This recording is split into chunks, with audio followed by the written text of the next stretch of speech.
আমার হাত থেকে কে নিল গো?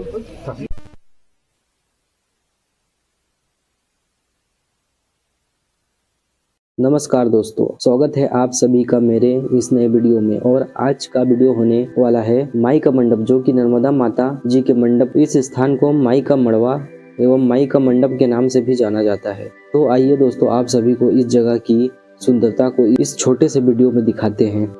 तो आइए दोस्तों, आज आप लोगों को इस जगह के बारे में बताते हैं। इस जगह पे माँ नर्मदा माता जी का विवाह होना था, इसलिए इस जगह को माँ नर्मदा जी का मंडप के नाम से जाना जाता है। और आइए दोस्तों, माँ नर्मदा जी के बारे में बता दें आप लोगों को। कहते हैं कि गंगा में स्नान करने से जो पुण्य प्राप्त होता है, वह नर्मदा नदी के दर्शन मात्र से ही प्राप्त हो जाता है। इस नदी का हर कंकड़ शंकर के समान है, जिसे नर्मदेश्वर महादेव के रूप में पूजा जाता है।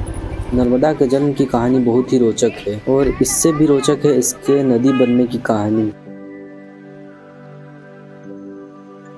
तो मंडप तक पहुंचने के लिए दोस्तों, आप लोगों को सबसे पहले यहाँ पर एक छोटी सी नदी है, इसको पार करनी पड़ेगी।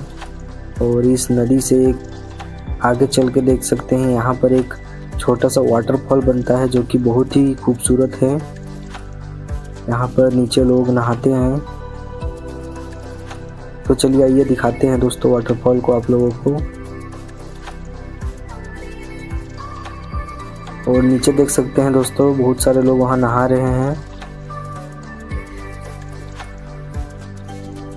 और देख सकते हैं,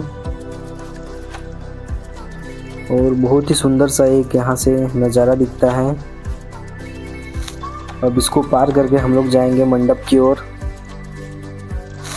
और ये अंदर आने के बाद देख सकते हैं, अंदर में बहुत ही ज़्यादा भीड़ है। यहाँ पर बहुत सारे लोग यहाँ पहले से आ चुके हैं दर्शन करने के लिए। यहाँ पर एक महादेव जी का बड़ा सा शिवलिंग बनाया है, और एक पंचमुखी हनुमान जी का भी मंदिर है यहाँ पर देख सकते हैं। और यहाँ देख सकते हैं, शिवलिंग के पास बहुत ही ज़्यादा भीड़ है। यहाँ दूर दूर से लोग आते हैं। और यहाँ से कुछ ही दूरी पे इस मंदिर के ऊपर में जाएंगे, वहाँ माई के मंडप के पास।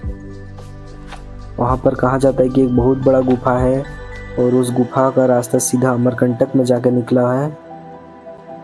ऐसी कथा है कि यहाँ भगवान शिव के पसीने से एक 12 साल की कन्या रूप में उत्पन्न हुई थी। फिर जीवन ने ऐसा मोड़ लिया कि प्यार में इन्हें धोखा मिला, और यह उल्टी दिशा में बह निकली। नर्मदा नदी के बारे में कहा जाता है कि यह राजा मैखल की पुत्री थी। नर्मदा के विवाह योग्य होने पर मैखल ने उन्हें विवाह की घोषणा करवाई।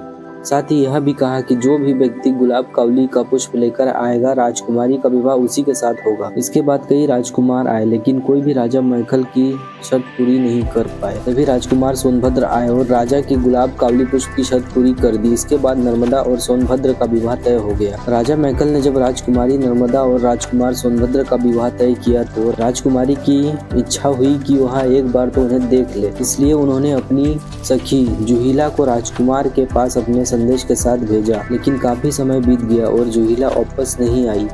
इसके बाद तो राजकुमारी को चिंता होने लगी, और वह उसकी खोज में निकल गई। तभी वह सोनभद्र के पास पहुंची और वहां जूहिला को उनके साथ देखा। यह देखकर उन्हें अत्यंत क्रोध आया।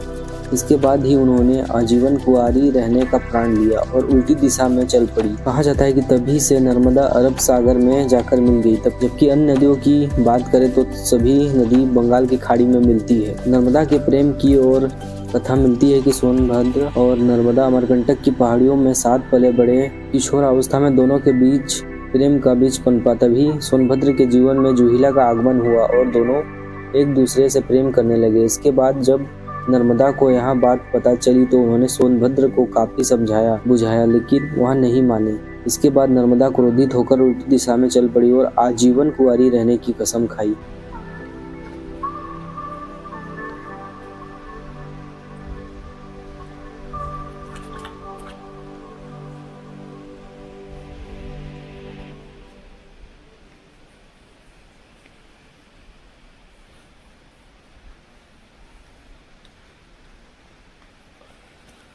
माई का आसन है यहाँ पर, और माई की गुफा उधर।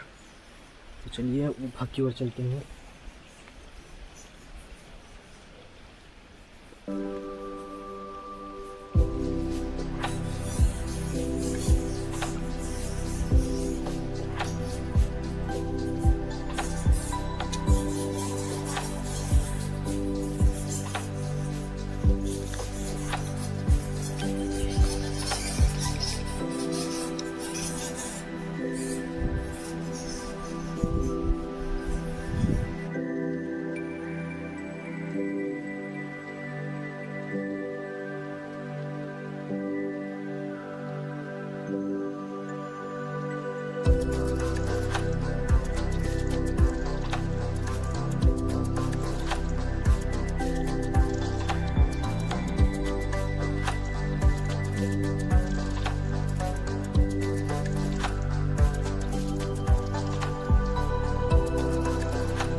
तो देख सकते हैं हनुमान का मंदिर कैसा है।